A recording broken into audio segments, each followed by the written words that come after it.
Before we talk about where we are, we must first remember from whence we came.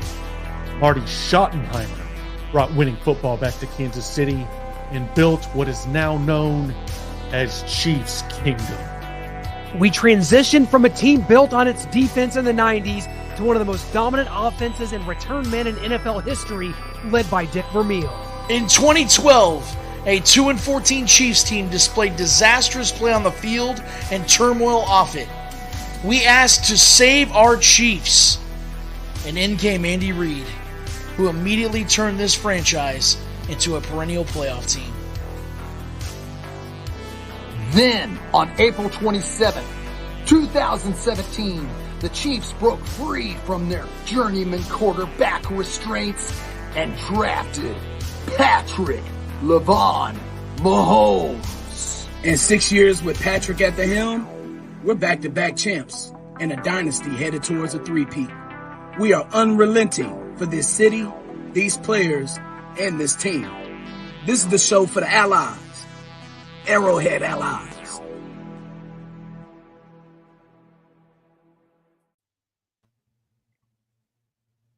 Have our Chiefs history lesson here. As Arrowhead Allies is now live, and Rich Gannon, I didn't know if you wanted to see all of that, the history of the entire Kansas City Chiefs right there before your eyes, but here you are. You got caught the beginning of that. So, hey, Rich Gannon joining us. How's it going, my friend? Guys, it's great to be with you, and how cool is it to see that? You know, you think about a lot of the great organizations in the NFL and the history, the tradition, creating a culture and an environment that's conducive to winning. And clearly, when you look at Lamar Hunt, Clark Hunt, the Hunt family, the general managers that have been a part of this great organization, the head coaches, and of course the players, it is a storied franchise and a franchise that is absolutely rolling right now. Yeah, man. Thank you for joining the show again, Rich, man. We appreciate you. When a player is coming from a backup role to now a starting role, and you can kind of sense they could struggle with that starting role. And the player I'm talking about is Drew Tranquil, because in the preseason game, there was a Texas route that Travis Etienne did to score a touchdown in a goal line situation against the Chiefs defense. And I'm kind of concerned with Willie Gay leaving to go to the Saints and Drew Tranquil starting at that middle line, at that linebacker spot. Have you ever seen a player in your career, Rich, that kind of was thriving in a backup role, but then they're in a starting role now and they're kind of struggling? You got a player similar to that? Yeah, I think there's a transition, right? I think that, you know, having been a role player, you look at Drew Tranquil and the role he played with the Chiefs, you know, great special teams player, a guy that could step in a moment's notice, didn't need a ton of reps, a veteran guy's been around the league. I think this is his 6th year. You know, he spent time with the Chargers. I think the guy's got a chance to be a special player. I think it takes some time. He's a different type of player.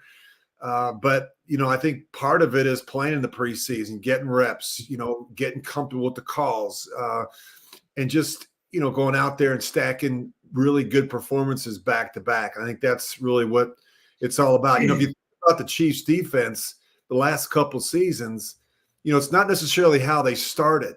You know, they've gotten off to these starts that have been okay. Really where they played their best football, where it matters the most, is late in the season.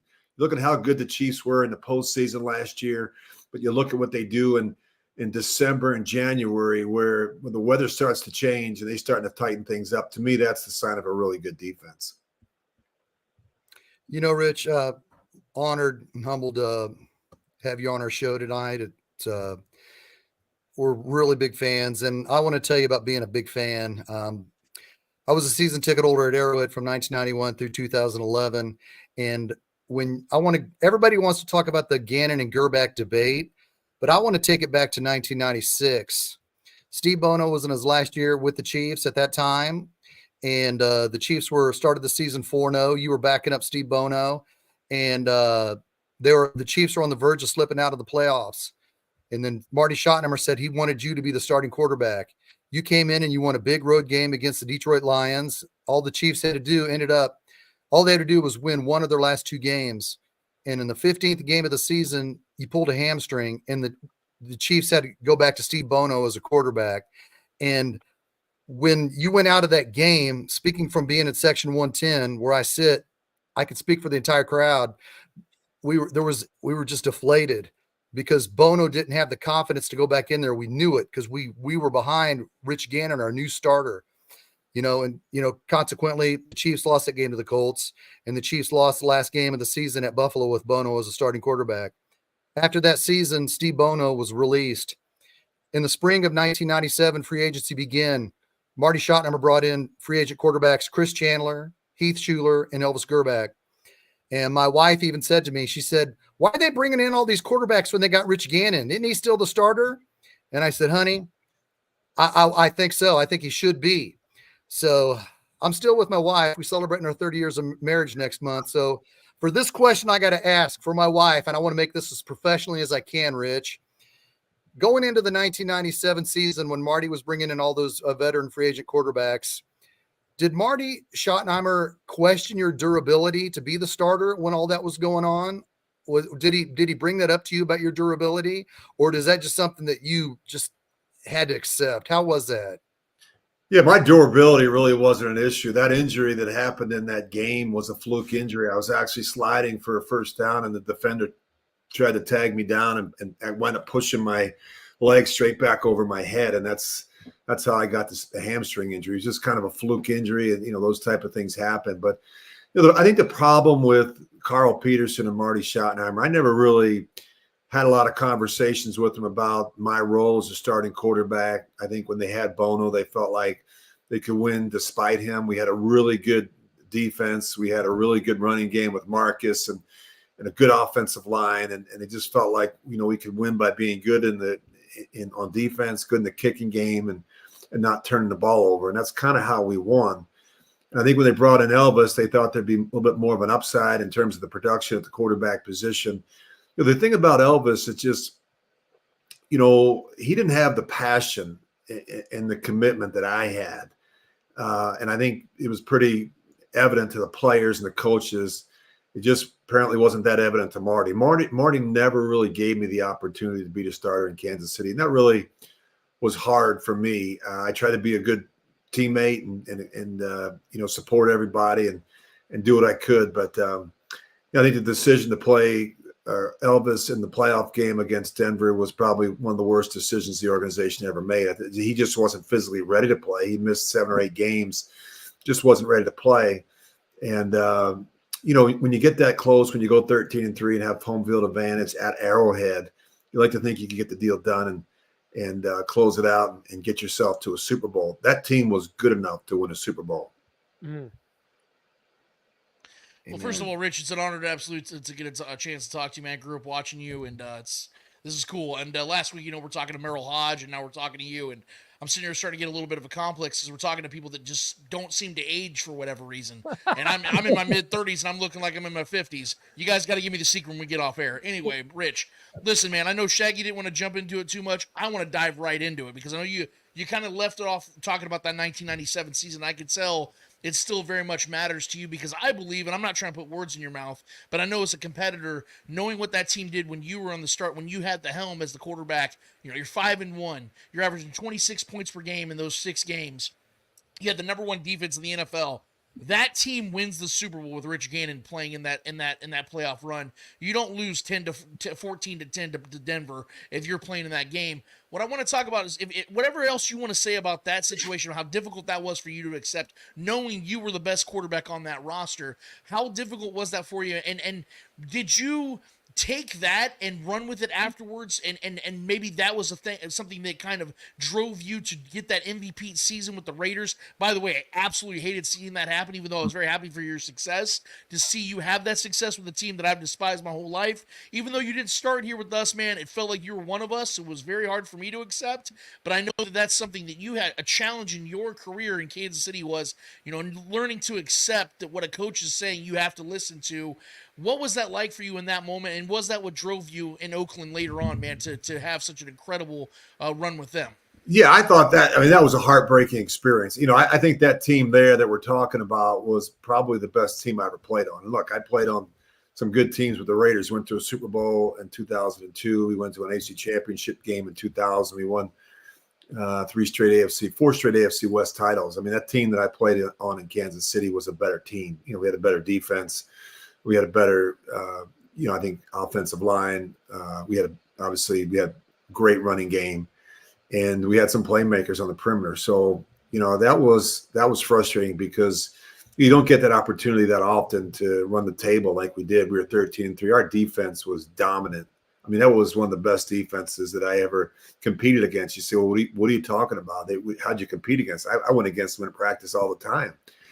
And, you had James Hasty and Dale Carter and, Neil Smith and Derek Thomas and Danny Salamu. I mean, you could just go up and down Joe Phillips. And we were really, really good and physical. And we just beat people up. We bullied people. I think offensively, we had that similar mindset. We had a really good offensive line, Will Shields and Tim Grunhard and Dave Zott and John Alton. We were just a really good team. And at that point, we were rolling. We were playing with a lot of confidence. We were scoring points. We were pushing the ball down the field. I was playing well. I felt comfortable. And then for whatever reason, Elvis started getting healthier, and Marty decided to make a change. And the problem with it is we had a great chemistry going. And when you make a change like that, especially at that position, it just set us back. And the problem with it is Elvis was riding the bike and doing some rehab, but he wasn't doing the type of conditioning that you really needed to get yourself ready to go out and play in a playoff game. I think he just ran out of gas in that game. There was times where I think there was at least once and maybe twice where he called a timeout. He couldn't even get the play out of his mouth. He was just out of gas from a scramble. And so that's what was so devastating, that we had such a good team and we couldn't finish the deal. But, those are decisions that happen. And, Marty, I love playing for Marty, but Marty was a really good coach. The other thing I would say to you, and you talk to a lot of players, that Marcus Allen and I have had this conversation, John Hall, a lot of the players, we've had this conversation. We practiced so hard during the season. We got into December and January. We kept the pads on. We were out there banging each other. And I think we weren't a fresh team. We weren't a well-rested team when we got to January under Marty. And then looking back, there's probably some things we could have done differently. But those are some things as you go back and reflect on what could have been. That certainly was a factor.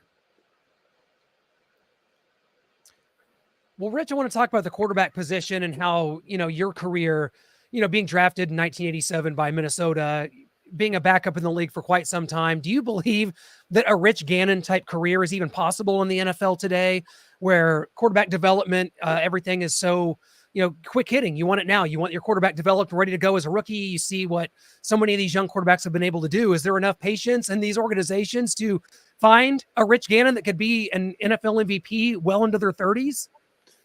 I think it's possible. I mean, everybody's situation is different. I think, we're going through a lot of quarterbacks. Do you guys realize for the 10th straight season, 10 or more teams will start a different quarterback week one than they did the previous season. So we've got 10 this year. It's a lot. And there's a lot of turnover. We got, we drafted half dozen quarterbacks in the first round. A couple of them are probably going to start week one. So, there's a lot of turnover at the quarterback position. There's obviously a lot of turnover with the head coach. If you don't have one, if you don't have a quarterback, it's not a good business to be in. You look at the Chiefs and Andy Reid. It's a great situation with Andy and Patrick. If you don't have one, you look at all the coaches that are getting fired. The Raiders are on their 5th coach in 8 seasons. Why? They don't have a quarterback. Bill Belichick got fired last year. Why? Because the quarterback room wasn't right. So, we have a lot of turnover at that position. I don't think we're doing a good enough job to answer your question. We're not doing a good enough job in 3 areas.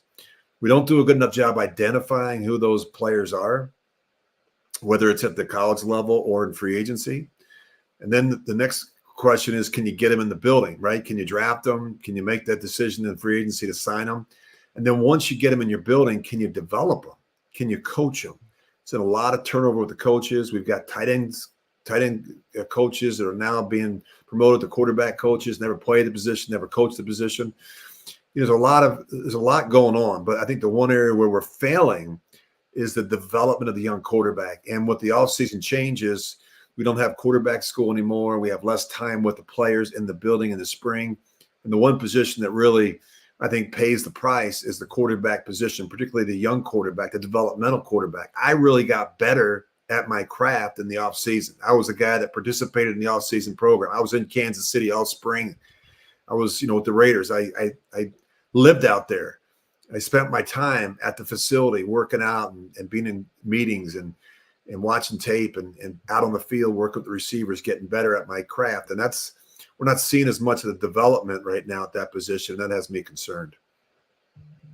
Rich, you call preseason games for the Raiders. Obviously, they're excited with Antonio Pierce now getting a full season as head coach. The Chargers bring in Jim Harbaugh. The Broncos got Bo Nix.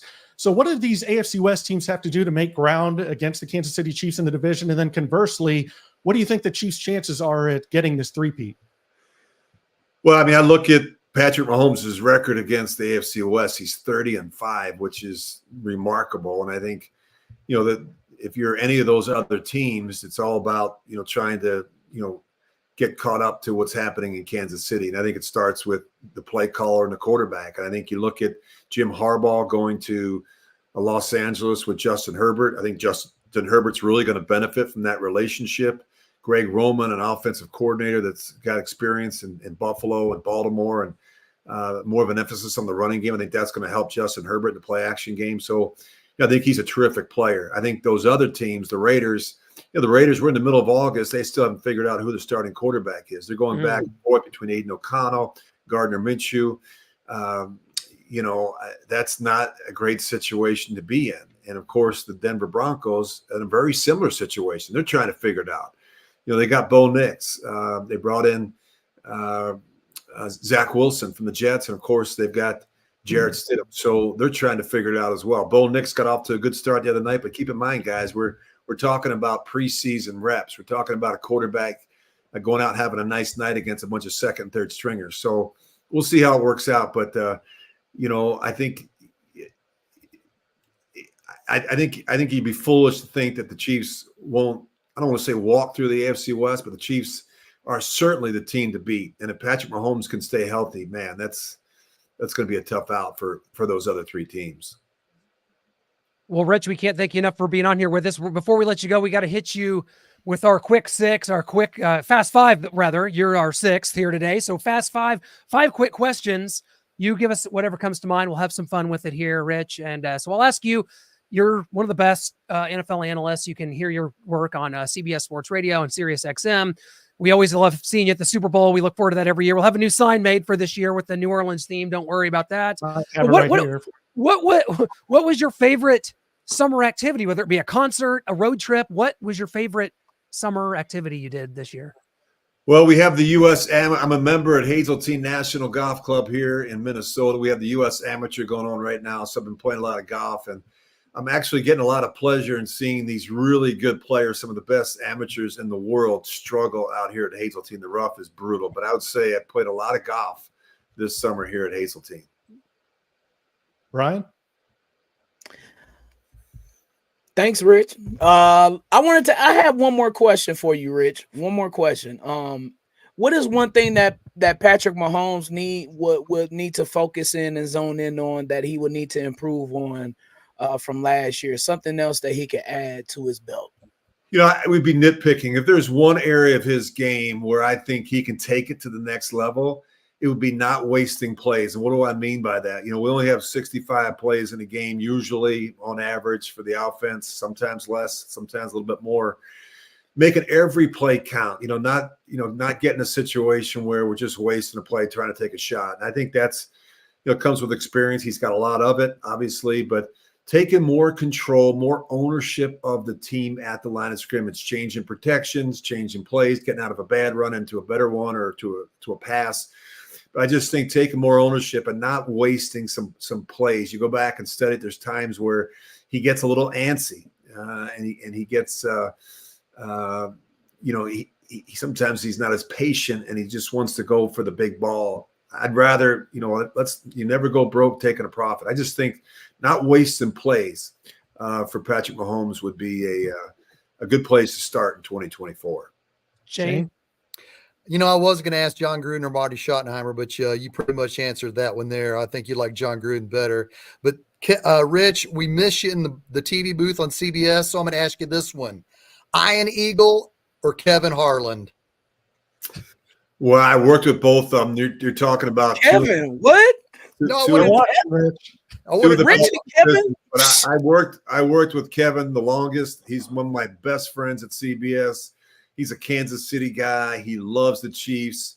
He's got one of the greatest calls, big calls in the game. I was doing a game in Kansas City one time where we were calling two games at the same time. Yeah, the Dolphins game. Dolphins and Patriots, and of course we're doing the Super Chiefs. Bowl year. But he's the best, and he's a dear friend. There's no one better than Kevin Harlan. Lance? Excellent. Yeah, so I think there's a foregone conclusion that we all agree Patrick is the quintessential best quarterback in the league right now. But the debate really is heated when it comes to who's the very next best quarterback in the league. A lot of people say Josh Allen. Some people say Joe Burrow. I need to hear from a former quarterback himself, a former MVP. Who is the second best quarterback right now in the league? And please tell me why. Well, I think Joe Burrow's phenomenal. He's had a little bit of a difficult time staying healthy. I'm going to go with Josh Allen. I just think that his unpredictability, his ability to create and manufacture offense, a lot like Patrick Mahomes with his legs, with his arm. He can put that team on his shoulders when they're struggling a little bit in the running game or defensively.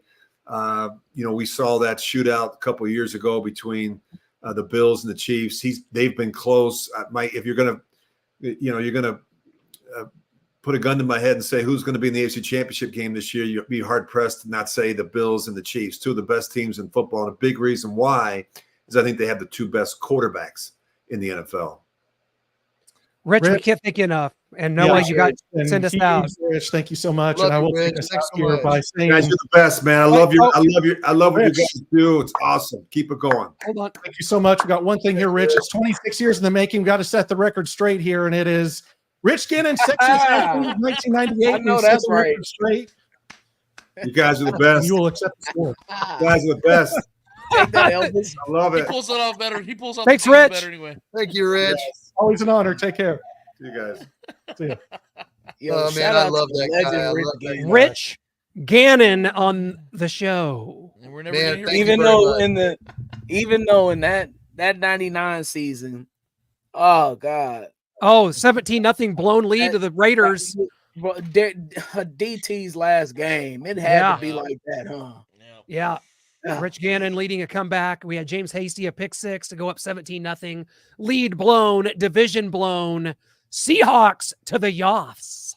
Not that Clint remembers or anything, but And they get smacked up by the yeah. Dolphins. Yep. I was there. Yeah. So Rich Gannon, guys, that brings back, like we see Rich every year at the Super Bowl. He is absolutely a pro. He's great. He's now accepted his role, finally, his destiny as becoming the NFL's sexiest man of 1998. And you know what? Like Lance said, I'd give him the award right now again, now that he's like 60 years old.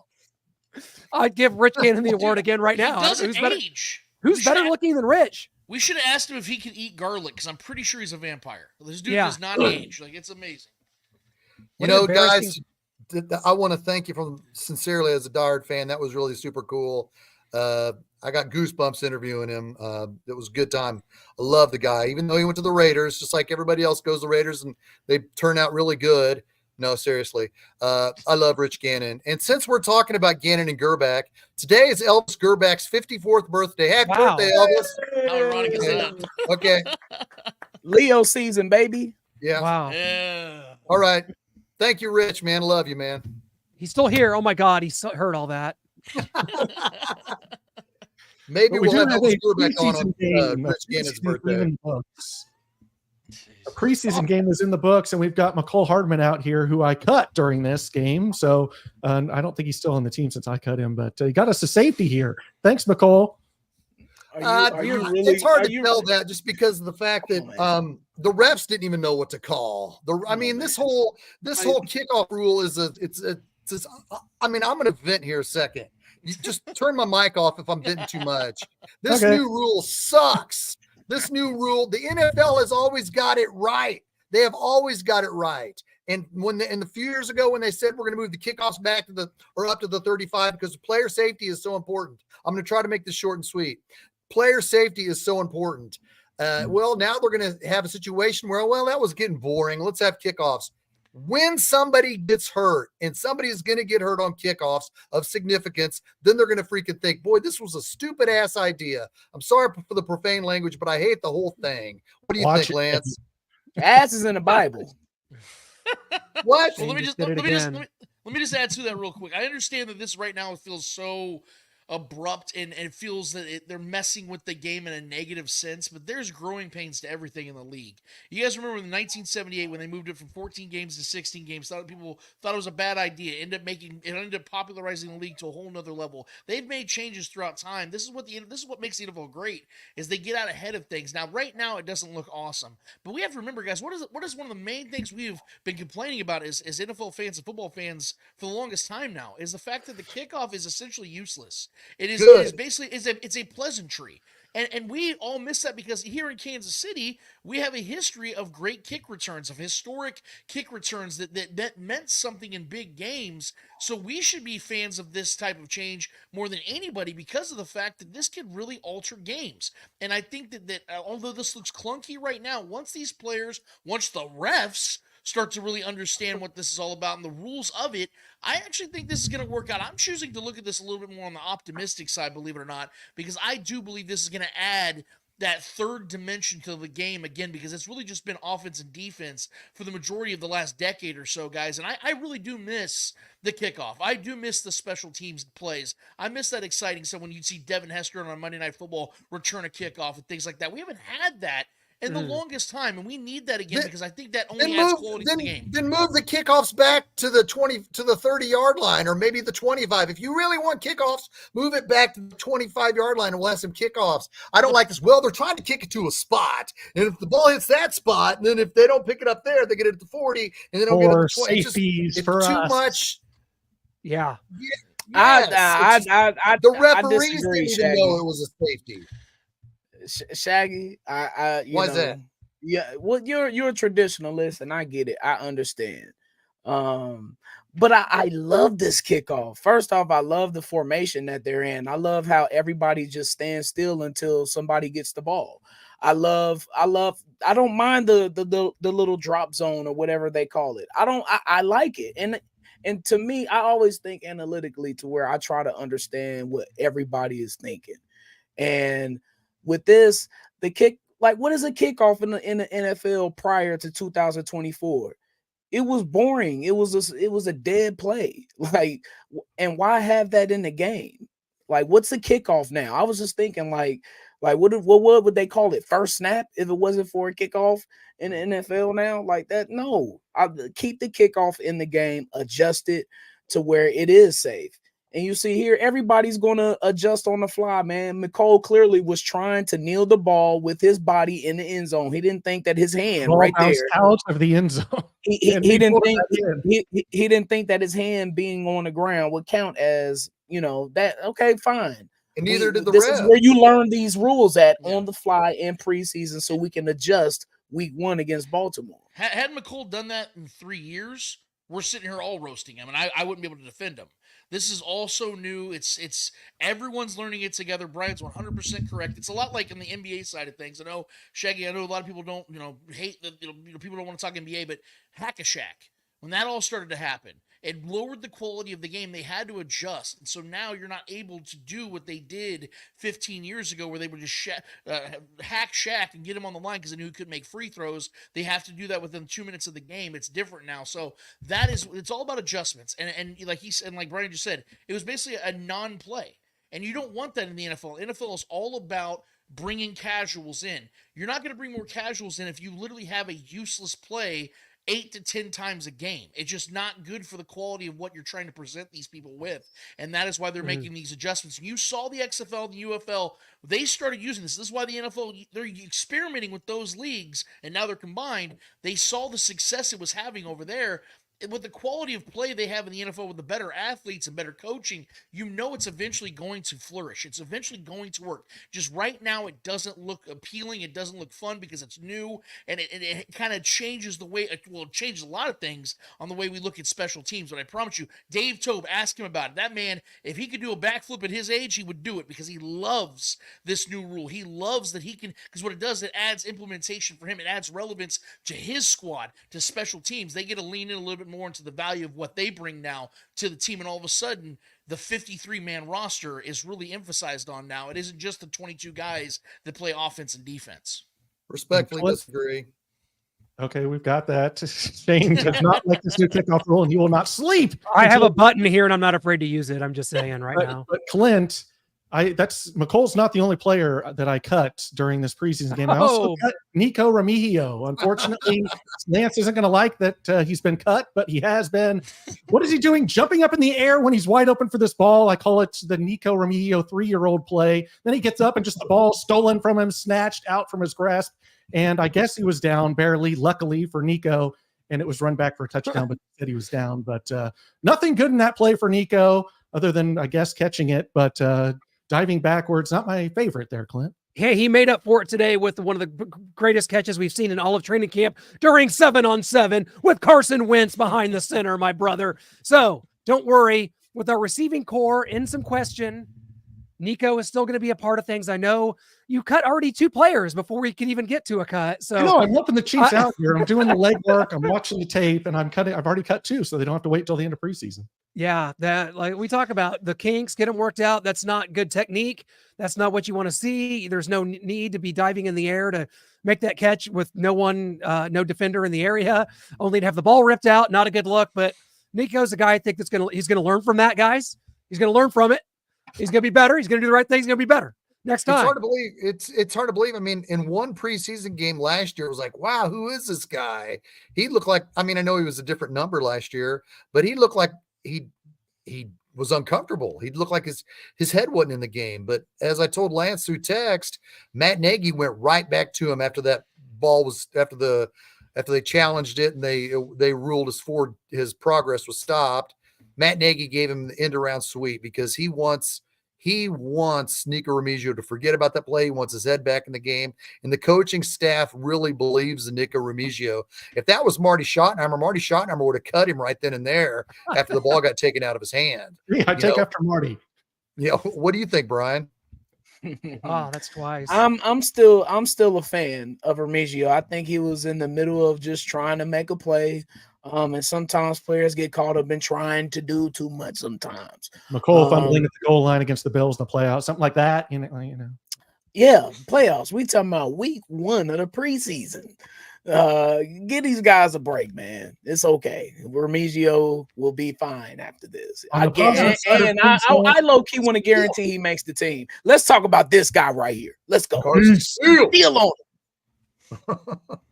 Carson Steele from UCLA by way of Ball State University, ladies and gentlemen. And perhaps if you guys, you might want to cheer for Carson to have not such a good game this week. We've been in contact with Carson about coming on this very show. So what you're going to have is him to not do much this week so that his inbox isn't flooded with other show opportunities. And he'll miss our we're the Under the Radar podcast. We don't want him to be too good. Hey, we don't want Pat McAfee sniffing down on that alligator. hey, real quick, I want you guys to talk about Carson Steele, but our boy Ethan Driscoll played left tackle in the second, third, and fourth quarter. He did, yeah. So Noah cut him too earlier, by the way. So you get on our show and good things happen. Go ahead, Lance. No, I think this is the spectrum. I think this is the pendulum that swings. Because here we are freaking out about Remigio making a bad decision, McCole Hardman making a bad decision, and then we see Carson Steele have this really good game against guys who are going to be paralegals in about 3 months. And now we're sitting here talking about this guy being something that's going to be something special on this team. I for one, I look at this as, is this just the next Mir Smith-Marset? You know, where he comes in here, lights it on fire at preseason, and then he doesn't even make the team because they trade him for a 6th-round pick. That's kind of where I'm looking at this situation, because I think if the team has their druthers, and in all seriousness, and everything, all my regards go to Clyde Edwards-Helaire right now, what he's dealing with. I think that there's still a very good chance that we're still looking at Carson Steele as a guy that's on the outside looking in because of the fact that I don't think the Chiefs are, let alone keeping 4 running backs, but I think there is a trust factor between the Chiefs and Clyde Edwards-Helaire. And I know that he hasn't been practicing because of some of his personal issues, but I think the team is very confident. And the way I look at it is, if they keep giving Kadarius Toney opportunities, I think anybody's safe on this team. So I think Clyde Edwards-Helaire, dealing with what he's dealing with, he's going to be just fine. And if they're keeping Deneric Prince, which all signs indicate that he's probably going to make this team as well because of special team factors, I think that you're looking at a team that has 3 running backs already in Carson Steele. Although, a really cool story. I'm not hating on the kid, and I hope he's on the show, and I would like to sing his praises. But I think right now what we're looking at is preseason hype, a guy that came out of nowhere, and people really like him because he's cool and he's strong, and he's on when it was at the football show with Kyle Brandt and all the guys doing the angry runs, and it's fun. But I just think this is a preseason story, and I think that by the time the season starts, we'll be talking about guys that are going to actually be on this team. Lance, that was the second quarter. Excuse me? Yeah. Paralegals? They're gonna most of those guys are gonna be on the team. What are you talking about? Absolutely not. There were 13. Yes, they are. And he was bulldozing over them. That's NFL talent. You can't discount them. Go watch that film and show me the awesome players that he ran over. Each and every one of them. Name me a single dude that he ran over. They're in the league. I understand. What I'm saying is those guys that are playing in those situations are guys fighting for positions to make a roster spot. So I'm not dissing them as players as far as them being guys that are trying to make a roster and are good enough to be in that position. I'm saying you're not seeing Josh Allen going out there and trying to tackle him. He's blowing over him. If that would have happened, we're having a conversation that's different than the one I'm having right now. What I'm saying is that he's playing guys that are at his level playing field, and he looked good.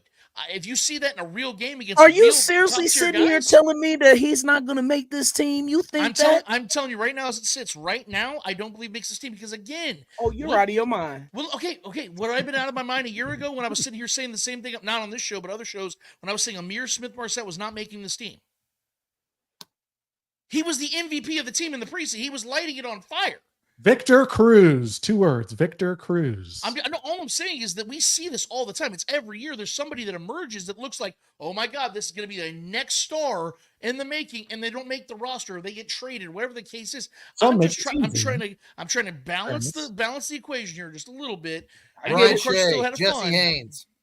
When Jesse Haynes, by the way, recruited me to go to Northwest Missouri State, not on no football stuff, just a recruiter. That's crazy that you mentioned Jesse Haynes. Shout out to him. Anyway, but Lance, listen, when Carson Steele, when he gets the game-winning touchdown, week 18 against Denver, okay, to help us, seal the number 1 seed in the playoffs, I'm going to rewind this clip over and over and over and over and over again. The things that you just said about this man, I'm perplexed. Brian, what I was making was going back through Chiefs history. There's always been a preseason hero running back, and one of them was Brian Shea. Was that Noah? Was about 99, and Jesse Haynes was in 1998. Those were guys in preseason who were like, man, Jesse Haynes, Brian Shea, JJ Smith. Man, you better watch out for these guys. So I think Rashawn Sheehy was actually drafted. Jesse Haynes and Brian Shea were just like these guys that came out of nowhere. So I think that's what Lance was alluding to, per se. What is that? Yeah. And then fair assessment, Lance? That's exactly it. It's 4. We'll see what happens. You stupid moron! Such an idiot. What was I thinking? Well, of course you. For anyone who jumped off the Justin Ross train, you may want to hop back on because you're looking like an idiot out there. No, keep me off of it. Keep me away. I think we all think Justin Ross can make this team, especially if Hollywood Brown's going to miss some significant time, and it looks like he might. And we're still talking about will Rashee Rice get suspended. I think you have to have a type of player with the caliber of style that Justin Ross can give the team. What do you think, Clint? Yeah, I'm ready to be hurt again. I know others have said that. Lance alluded to earlier, I think today on X, that, hey, this seems like a good opportunity for the Chiefs to get rolling, deal with this Hollywood Brown injury. And then around week 8, what'd you say, 9, Lance, to have the NFL come down with the suspension in the middle of a year for Rashee Rice. So this is going to be in flux. It's going to be sort of percolating around in our minds. What's this going to be? When's Hollywood Brown going to be back? 4 to 6 weeks. There's a lot of ambiguity in that. And there's a sternoclavicular injury. Give it to me straight, Doc. Give it to me straight, Doc. Clavicular. And, we're it didn't know surgery required. Best case scenario here, it's a lot of good news as far as good news can be on an injury like this. It's going to keep him out for some time, but there's a lot of intrigue now with these receivers and who's going to make it. Are they going to keep 6 players and Hollywood Brown and one that's going to go to the practice squad when he's back? There's going to be a lot of, it's in flux, and I am excited to see which way to go. How much time does Hollywood Brown have to miss if they put him on that injured reserve list, but you can come back? 4. So if Hollywood Brown goes on injured reserve and misses the first 4 weeks, then one of these guys it's on the bubble is going to has to prove their chances. Yeah, I don't think you're going to want him to sit out those 4 weeks. I think they're going to keep him on the roster and just kind of stash him away until he's ready. Because it sounds like there's a 1% chance he could be ready to go week 1, maybe then week 2. Maybe Andy plays it safe and gets him ready for the Falcons game in week 3. And a lot of people are freaking out about this. But if you look at our receiving core last year, we're able to go through the playoffs and win with the MVSs out there. And is Sky Moore a contributor during the season early on? Rashee Rice wasn't giving us a lot. So I think we're going to be fine with the Rashee Rice and Xavier Worthy and then the cast of characters we had last year and the Watsons and McColes and whoever makes this team. Is it Justin Ross? Is it Kadarius Toney? So it kind of remains to be seen who are going to be those late guys. Is it Remigio, even though I cut him? Is he going to somehow make the squad anyway? But here's some of the positives and negatives from the first and second halves that I have here. The first half is on the left, second half on the right. Joshua Williams struggled, and that has me a tad concerned. Not that I think the defense is going to fall off or be this huge problem, but I'm just a little concerned that people haven't been talking about it. Just, this defense is going to pick up where it left off. Yeah, we lose Snead, but we got these guys, Williams and Watson, ready to step in and take that over. Is he really ready to do that, or is he going to get picked on? So that's something. The kickoff coverage was a struggle, like Lance was talking about. It's new. And the Hollywood Brown injury. And then we've got some Luis Rees-Zammit was a steady performer in the second half. Nothing great, nothing bad, nothing to write home about. And Nico Remigio, we talked about that. Nick Jones looked lost, so we were wondering about the depth at corner. But Brian, if you have some positives and negatives you took from that game, anything on this list that stands out to you? Or you want to talk about Joshua Williams? Yet? I mean, you pretty much hit it. The thing that concerns me, man, and I mentioned it to Rich, was Drew Tranquill. 1-on-1 against a running back in a situation like that where they run a Texas route. And not that he made a necessarily bad play. It's just like he allowed the touchdown, and it's like, where can we rely on you on one-on-one coverage with the skill position guy? And then the loss of Snead. And you see Joshua Williams out there. He's physical, but can he really keep up with the best of the best out there in the NFL? And I think that there's going to have to be some maneuvering. It may not be a Tyrann Mathieu. It may not be a Snead this year. It may be something different. Maybe it's McDuffie. Maybe it's Jamari Connor. Who knows? But Joshua Williams definitely was struggling out there.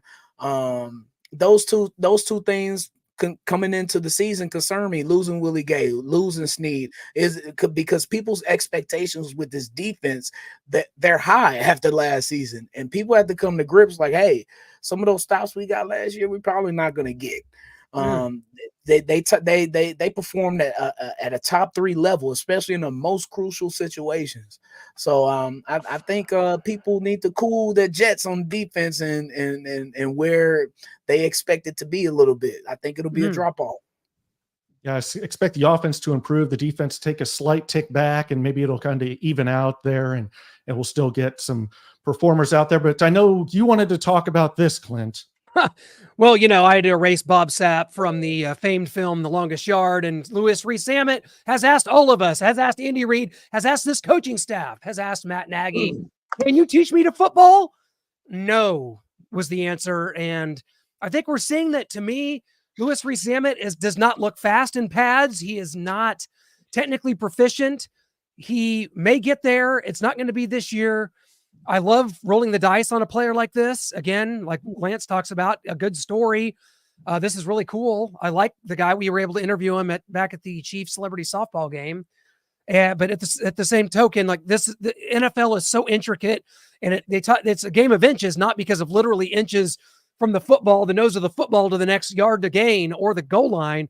It's because of the inches that you need are everywhere around you and every break of the game, every minute, every second, right? So when it comes to cuts, when it comes to angles, when it comes to pass protection, we're not seeing it. And that's okay. This was, I think, a dice worth rolling for the Chiefs, but probably not going to work out. I don't like it. I think I understand with the NFL trying to branch out globally to other countries and try to create a situation where you take this guy who's great at his sport, and we'd like to implement him in the National Football League. So we're going to have all these rules where this guy can at least try out to make the team. I mean, does that mean in a few years? And I mean, I don't mean any disrespect to anyone else, but they're going to try to implement a woman to play. And then they're going to say, well, we can have a woman play kick, or is she going to be a fullback? You know what I mean? I'm not saying women can't, Yes. and I'm not disrespecting people that come over from the United Kingdom to play American sports, but at the running back position specifically, I feel like the NFL is trying to square peg round hole this situation. What do you think, Lance? I think we're seeing LRZ for what he really is. And look, and this actually shows the credit of how hard it is to make the NFL. And I know that we obviously already understand that there's people that spend their entire lives playing this sport that have supreme talent that never even get drafted, that never get a chance. LRZ is a very talented athlete, but as I've been saying for months and months and months and months, trying to calm Chiefs fans down, this is a guy that is very talented, but has been trained in a different sport his entire life. I know his father played football, American style football, but that doesn't translate every single time. It doesn't mean that you're going to become that, and it doesn't mean that he's ever going to become that. And I said I'm rooting for the kid because it is an amazing story. I've been saying that I love great stories like this. But if you look throughout history, there's been several rugby players that have transitioned to the NFL that have been given opportunities, and none of them had anything profound happen in their careers outside of a big preseason touchdown or something of that nature when it comes to skill positions. LRZ, the Chiefs are trying to experiment with him as a running back, wide receiver kind of guy like that, and I don't think that skill set is just going to all of a sudden come about in his form. I think at best, and this is at best, I think for his entire NFL career, as long as it lasts, I think he's a special teamer. I think he's a guy that, with the new kicking rules implemented and things of that nature, if the Chiefs want to, save Harrison Butker's leg, they would let LRZ do the kickoffs so he can also tackle, because that's one thing that you can transition rugby to football, football to rugby, is you just go and hit the crap out of somebody. I think LRZ can do those types of things that can make impact still in a game, but maybe not in the sexy ways that we're hoping for, where he becomes this running back guy with this change of pace back or this slot receiver type dude. It just, to me, that's just never going to happen, because again, to respect the other guys that have worked their asses off all these years to make it to this level, to play real football, it's hard for me to imagine that there's some guy's just going to walk in and become what they've spent the last 25 years trying to become. To me, I just look at the realities of the situation. I think at best, he's a dude that plays a role, makes the spot, makes the roster spot, and makes an impact play here and there on special teams, maybe forces a fumble, does something like that, maybe gets a good kickoff. Outside of that, I'm not expecting much from him. To be honest with you, I don't think anybody really should. Yeah. Two things. Carson Steele is who I thought Luis Rees-Zammit would be. Okay, that's number one. Two, I wouldn't be surprised in the next 15 years. Matter of fact, I will put money on it in the next 15 years that there is a woman playing in the National Football League. All right, playing the Lions on Saturday, August 17th at 3 p.m. Central. And it's Tony's revenge. What? Is he going to play? I thought he's hurt. He's out there at practice making plays. I showed a tip drill catch. He made him spectacular. Lance is trying to kick him off the team, and all the guy's doing is making spectacular plays out here at camp. That's all he's doing. Is that Saturday? Is that the WCW NWO Revenge font? I think so. Oh my God. All about it. Are we expecting to see anything out here Maybe a woman, Brian, or No. Have you seen one lately? No. no, I've been busy making Oh, graphics for the damn. show. Brian, why you gotta do that, man? Damn. Somebody's got to make these graphics, and it's not going to be anybody else here. It's on my shoulders. It's off the rails now.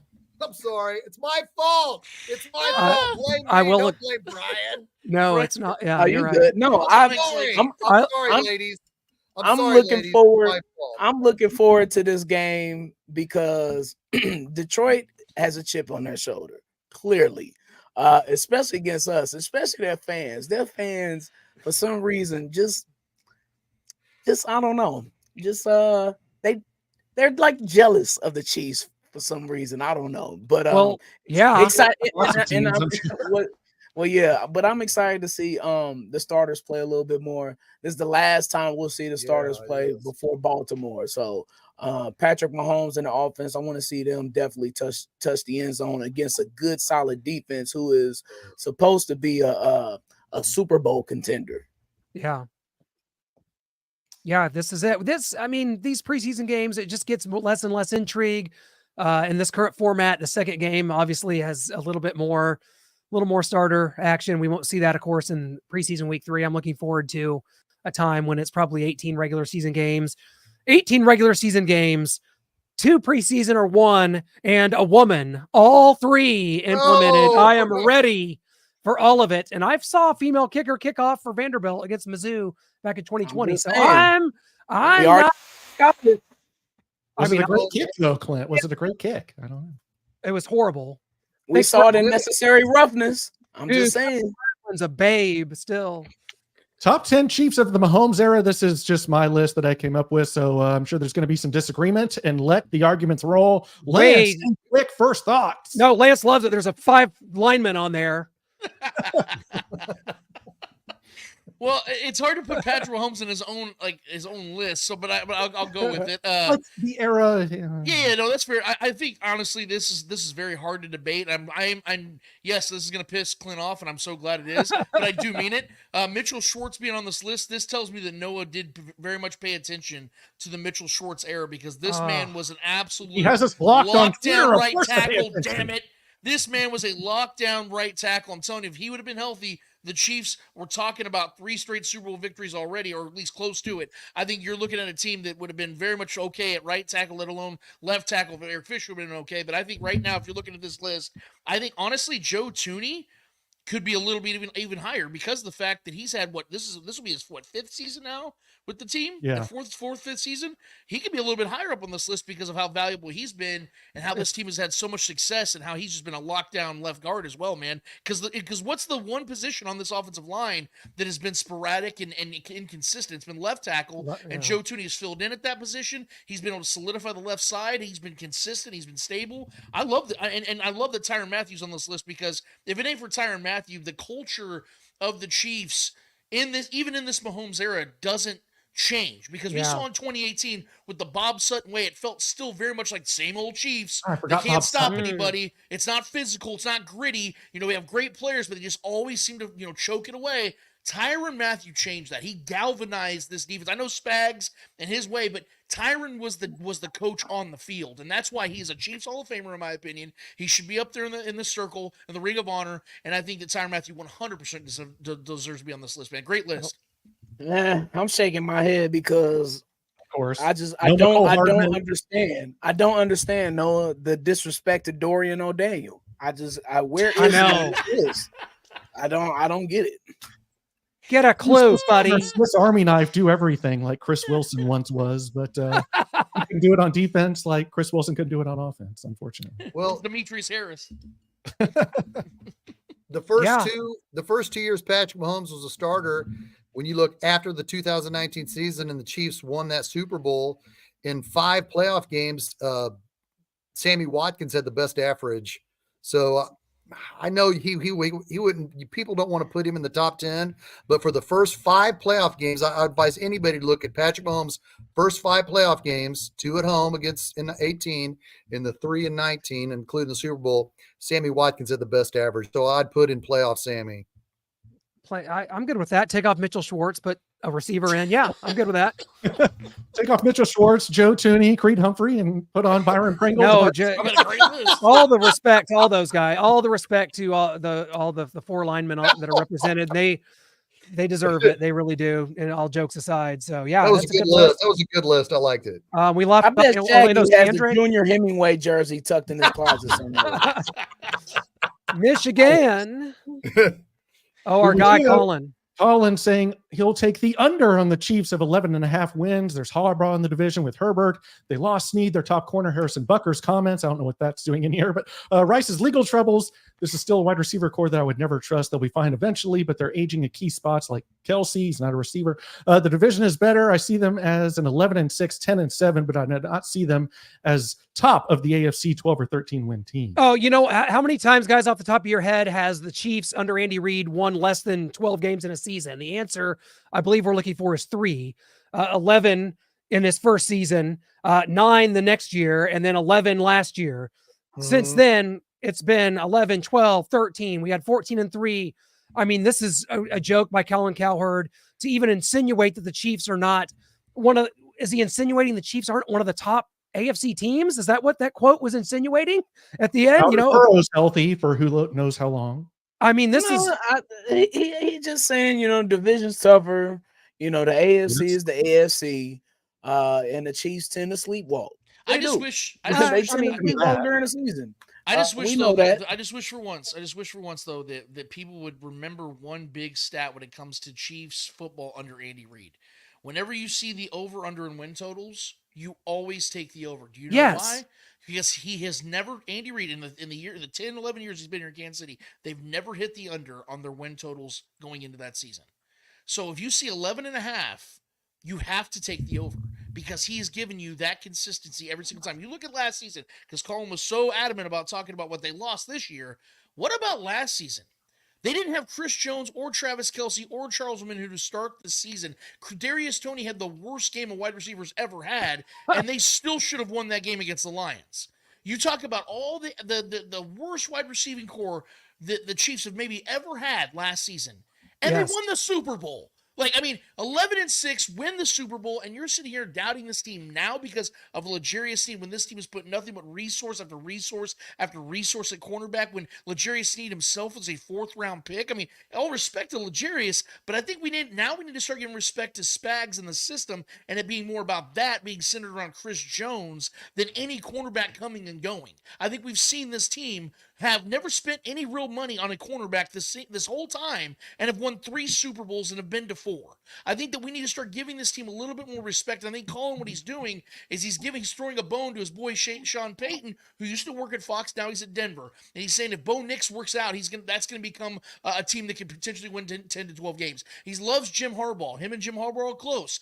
That's another factor with Justin Herbert. He's just tying the knot and assuming because he's got a good quarterback who's won literally nothing to this point, I might add. All of a sudden, this team's going to make sense when they have one of the worst wide receiving cores in the league and Joey Bosa, who just got hurt listening to my voice. So we're sitting here talking about a division that is beyond unwinnable, a team that the Chiefs, let's be real, man, haven't lost a lot, and we know what Brett Veach drafts.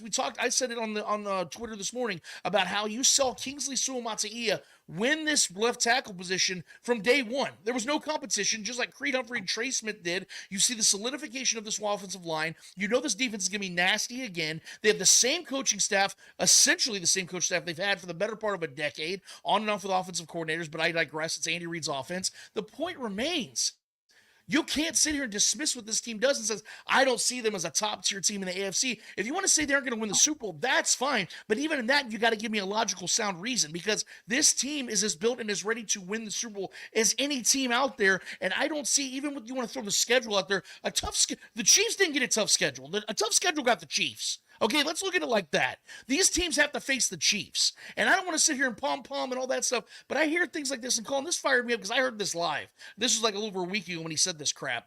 To me, it's lazy, and I like Colin, but to me, this was very lazy, and it felt like, again, he was throwing bones to the other teams to try to make this conversation interesting for the first time in what seems to be 7-8 years because the Chiefs just keep winning this damn division. And that's with Alex Smith or Patrick Mahomes. Doesn't matter, take your pick. This team continues to do what it's supposed to do, and Andy Reid, every single time, he has an over-under on the win-loss column, he always hits the over. So I don't know what we're even talking about. At this Yeah. point. Preach it, Lance. Preach it, brother. I feel it. Glad Hey, that happened. props to Chris, to you, man. I appreciate what you're bringing to the discussion board, man. Thanks to you, Chris. Absolutely. But to echo what Lance That's is my brother right bringing- there, Chris G. Oh, he's awesome, dude. Tell him, hey.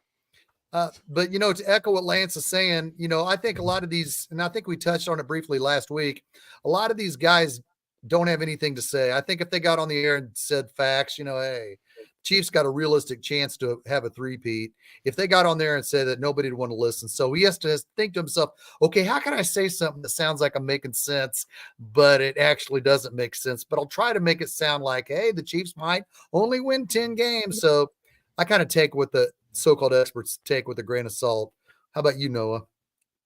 Yeah, for sure. I mean, you've got Colin Cowherd out here just trying to make headlines, trying to get people to tune in, trying to get Starcade Media to make a graphic about it. So people are like, what's he saying over there? Let me tune in. Let me start recording the herd so I can see all the crazy things he says. But thank you, Colin Cowherd. You are ending our show because that's it. We're desperately out of time. Everybody go Chiefs! Rich Gannon! Rich Gannon!